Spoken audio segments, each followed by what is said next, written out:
तो गाइस कैसे हैं आप सब लोग। डीमन हंटर के एपिसोड 26 के साथ हाजिर हूं। तो इस एपिसोड की शुरुआत में जहां पर फिर से नॉनरू फ्रोस्ट का सीन दिखाया जाता है, जहां पर नॉनरू जो होती है फ्रोस्ट से कहती है कि बेटा मेरी बात को ध्यान से सुनो, तुम्हें उन लोगों को इग्नोर करना होगा। ऐसा सोचो कि वो लोग वहां पर है ही नहीं, मेरी तरफ देखो, अब जहां पर शांत हो जाओ। तो वो कहती है जी मॉम। इसी के साथ ही उसे कहती है कि हमें यहाँ पर से जाना होगा, तुमने कहा था कि तुम मुझे यहाँ पर से उठाकर भाग सकती हो, तो क्या अभी तुम ये कर पाओगी। तो वो कहती है हाँ मॉम मैं कर सकती हूँ। तो वो उसे कहती है कि जब मैं यहाँ पर तुम्हें कहूँ उसी वक्त तुम्हें मुझे उठाकर यहाँ पर से भागना होगा, इससे पहले कि मैं जहाँ पर उन लोगों का कुछ बंदोबस्त करूँ। तो दूसरी तरफ शामन जो होती है वो भी वहाँ पर उनकी तरफ ही देख रही होती है और उसे वहाँ पर नॉनरू के साथ फ्रोस्ट भी दिखाई देती है। तो वो उसे कहती है कि होंगशिक अपनी टीम को लो, यहीं पर रुक जाओ। तो वो कहते हैं क्यों, हम लोग आगे क्यों ना बढ़े। तो वो उसे कहते हैं कि मुझे यहाँ पर महसूस हो रहा है कुछ बुरा होने वाला है। और इसी के साथ ही होंगशिक अपने सोल्जर्स को वहीं पर रुकने का कहता है, जबकि दूसरी तरफ दिखाता है कि नॉनरू जो होती है वो अपनी पावर्स को यूज करते हैं वहाँ पर, क्योंकि वो इस माउंटेन की मास्टर है। तो इसी वजह से वो उस माउंटेन को ऑर्डर देती है और कहती है मैं इस माउंटेन के गार्डियन स्पिरिट होने के नाते तुम्हें ऑर्डर देती हूँ कि अपनी बर्फ को नीचे फेंको।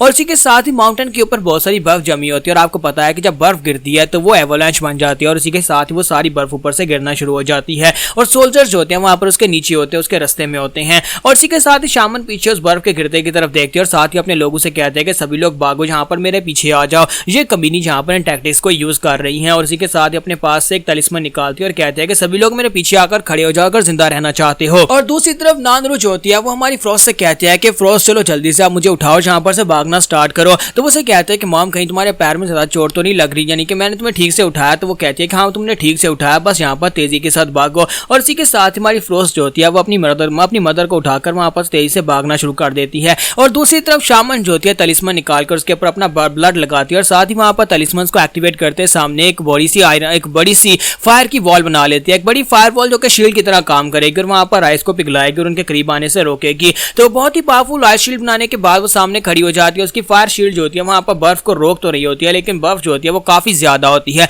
पूरे पहाड़ की बर्फ एक साथ वहां पर एवलांच की सूरत में नीचे गिरती है। तो सभी सोल्जर उसके पीछे खड़े होते हैं अपने आप को बचाने के लिए और वो पूरा जोर लगा देती है ताकि बर्फ को रोक सके, लेकिन फिर भी वो बर्फ के नीचे दब जाते हैं। और हमारी फ्रोस्ट जो होती है वो अपनी मदर को उठाकर बड़ी तेजी के साथ वहां पर से भागकर जा रही होती है ताकि वहां पर अपनी मदर को बचा सके। बर्फ को उनके पीछे भी होती है। तो इसी के साथ ही फ्रोस्ट को वहां पर एक पत्थर दिखाई देता है। तो फ्रोस्ट जंप करते हुए जल्दी से उस पत्थर की दूसरी तरफ नीचे जाकर छुप जाती है। अपनी मॉम से कहते हैं कि मॉम मुझे पकड़ कर रखो और दोनों वहां पर एक दूसरे को पकड़कर बैठ जाती हैं, जबकि बर्फ जो होती है वहां पर उनके आसपास भी गिरती है और वहां पर पूरे पत्थर को भी कवर कर लेती है और पत्थर भी उस बर्फ के अंदर पूरी तरह से डूब जाता है। और इसी के साथ ही नेक्स्ट सीन हमारे हान का दिखाया जाता है कि हमारा हान जो होता है माउंटेन के नीचे होता है, सोच रहा होता है कि अब मैं यहाँ पर क्या करूं, क्या मुझे वापस चले जाना चाहिए या फिर मुझे अपने रास्ते के ऊपर चला जाना चाहिए या फिर मुझे जाकर फ्रोस्ट को ढूंढना चाहिए। तो वो कहता है कि मुझे लगता है कि फ्रोस्ट को इस माउंटेन को देखकर अपना घर याद आ गया होगा और वो सब सुसु करने के लिए गई तो वो अपने घर चली गई होगी। और उसके बाद जब वो घर चली गई है तो अब मेरा उसके साथ जाने का और कोई तुक नहीं बनता, यानी कि अब मुझे उसके साथ नहीं होना चाहिए। तो हान कहता है कि मुझे जल्दी से जल्दी कोई फैसला करना होगा, क्योंकि उस कमांडर जो जिसको मैंने मारा है उस सोल्जर की डेड बॉडी को दूसरे सोल्जर्स अगर देख लेंगे तो वो मेरे पीछे जरूर आएंगे।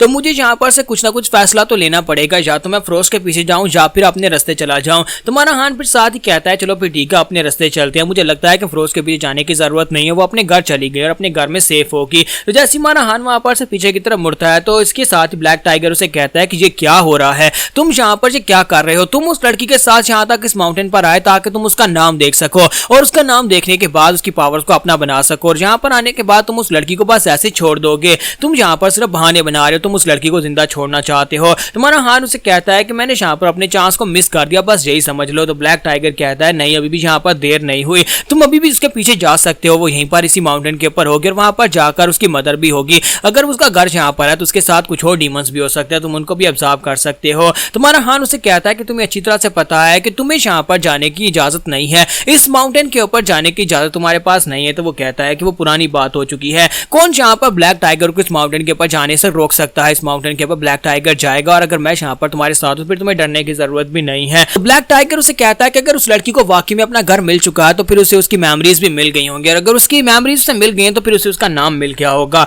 और तुम उसकी सारी पावर को ऑब्जर्व कर सकते हो। और इसी के साथ ही हमारे हान को वहां पर बर्फ गिरने की आवाज आती है। हान जल्दी से पीछे की तरफ देखता है, उसे दिखाई देता है कि वहां पर एवलांच होता है। तो वो कहता है कि ये क्या है, तो एवलांच है, लेकिन इस वक्त एवलांच का वहां पर क्या काम है, अचानक से कोई एवलांच तो बिल्कुल भी नहीं आते और इस वक्त इतना बड़ा, वो भी इस साल के इस वक्त तो बिल्कुल भी नहीं। तुम्हारा हान जो होता है वहां पर भी खड़ा होता है कि बहुत सारे वुल्व्स उसके आसपास निकल आते हैं। तो हान अपनी तलवार निकालता और कहता है कि ये क्या, यहाँ पर इतने सारे डीमन बीस्ट कहां से आ गए हैं। लेकिन साथ ही वो देखता है कि वुल्व्स जो होते हैं वहां पर उसे कुछ कहने की कोशिश कर रहे होते हैं। तो हान कहता है कि बताओ बताओ तुम क्या कहना चाहते हो। तो वुल्फ पीछे की तरफ मुड़ जाता है। तो हान कहता है मुझे लगता है कि तुम लोग मुझे किसी जगह पर लेकर जाना चाहते हो, बताओ कहाँ लेकर जाना चाहते हो। और हमारा हान उनका पीछा करता है और दूसरी तरफ दिखाते हैं कि बर्फ के नीचे दबी हुई हमारी नॉनरो को हमारी फ्रोस्ट जो होती है बाहर निकालती है और उसे कहते हैं कि मॉम क्या तुम ठीक हो। तो वो कहते हैं कि हाँ मैं ठीक हूँ बेटा, क्या तुम ठीक हो। तो वो कहती है हाँ मॉम मैं भी ठीक हूँ। और इसी के साथ ही उसे कहती है कि चलो अब यहाँ पर से निकलते हैं और फिर से उसे उठा लेती है और वहाँ पर से नीचे की तरफ चलना स्टार्ट करती है और उसे कहती है कि मॉम तुम्हें क्या लगता है कि वो सभी सोल्जर्स मर गए होंगे।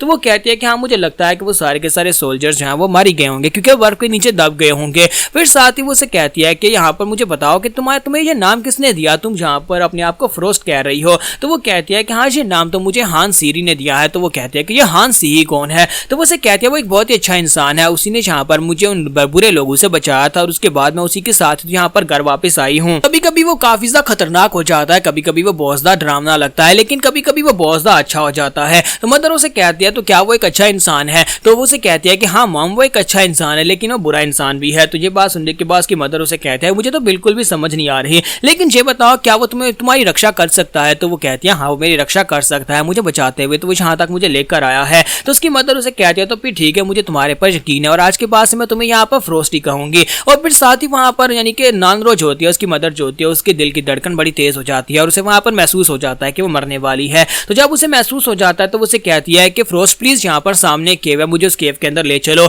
मैं वहाँ पर थोड़ी देर के लिए रुकना चाहती हूँ। तो हमारी फ्रोस्ट से कहती है लेकिन मॉम हम लोग माउंटेन के नीचे उतरने वाले हैं, वहाँ पर से हम लोग कहीं दूर चले जाएंगे, हमें यहाँ पर इस केव के अंदर जाने की क्या जरूरत है। तो वो उसे कहते हैं कि मुझे तुम्हें कुछ बहुत ही जरूरी बातें बतानी है जो अभी बताना बहुत ज्यादा जरूरी है। तो वो कहती है अच्छा ठीक है और इसी के साथ वो उसे अपने साथ लेकर उस केव के अंदर आ जाती है और उस केव के अंदर उसे आकर बिठा देती है। फिर साथ ही वहाँ पर आसपास देखते हैं कोई उसका पीछा तो नहीं कर रहा। फिर साथ ही उसे कहते हैं कि मॉम तुम यहाँ पर क्या बात कर रही थी। और साथ ही उसे कहते हैं क्या मैं यहाँ पर इस ट्रैप को फिर से खोलने की कोशिश करूँ। तो उसकी मॉम उसे कहते हैं कि नहीं बस चुपचाप यहाँ पर आकर बैठ जाओ, मुझे तुम्हें कुछ बातें बतानी है तुम्हारे पास के बारे में, तुम्हारी मॉम के बारे में, तुम्हारे डैड के बारे में, इसी वजह से मैं यहाँ पर तुम्हें ये बताना चाहती हूँ। तो वो कहती है हाँ ठीक है मॉम बताओ तुम क्या बताना चाहती हो। तो नॉनरो से कहते हैं लेकिन तुम्हें ये सारी बातों को बड़े ध्यान से सुनना होगा जो भी मैं जहाँ पर तुम्हें बताने वाली हूँ। तो फ्रोस्ट कहती है हाँ क्यों नहीं। तो वो कहती है कि मुझे इस बात का बड़ा पछतावा है कि मैं तुम्हारे साथ और ज्यादा समय नहीं बता पाई। फिर साथ ही उसे कहती है कि तुम बहुत ज्यादा छोटी थी जब ये सब कुछ हुआ था, उस वक्त तुम इतनी छोटी थी कि मुझे लगता है कि तुम्हें वो सब कुछ ठीक तरह से याद भी नहीं होगा। लेकिन अब जबकि मैं यहाँ पर मरने वाली हूँ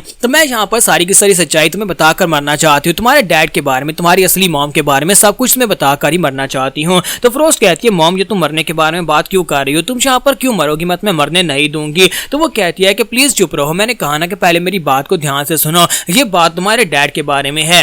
तो नॉनरो से कहते हैं कि तुम्हारे डैड का नाम आरिगाशी था और तुम्हारा डैड जो था वो एक गार्डियन स्पिरिट था। पिछले 200 साल से वो इस माउंटेन के ऊपर मेरी रक्षा कर रहा था क्योंकि वो मेरा गार्डियन स्पिरिट था। तो यहाँ पर हम लोग अपनी एपिसोड 26 का एंड करेंगे और नेक्स्ट एपिसोड में हम लोग यहाँ पर फ्रोस्ट के डैड के बारे में जानेंगे और इसकी असली माँ के बारे में जानेंगे। आखिर इसकी असली माँ कौन थी और इसका डैड कौन था।